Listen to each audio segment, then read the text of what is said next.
तुम्हारी मुंतजर कभी तो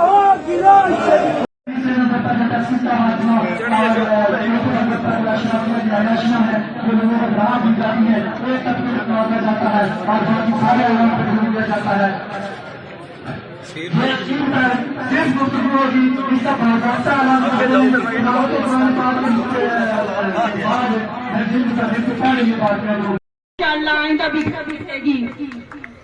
मैं सलाम पेश करती हूँ अपने इन भाइयों को, इन बुजुर्गों को, इन बच्चों को, इन मेरी बहनों को, जिन्होंने इस आवाज़ हक के साथ लब्बैक कहा और यहाँ आकर खड़ी हुई।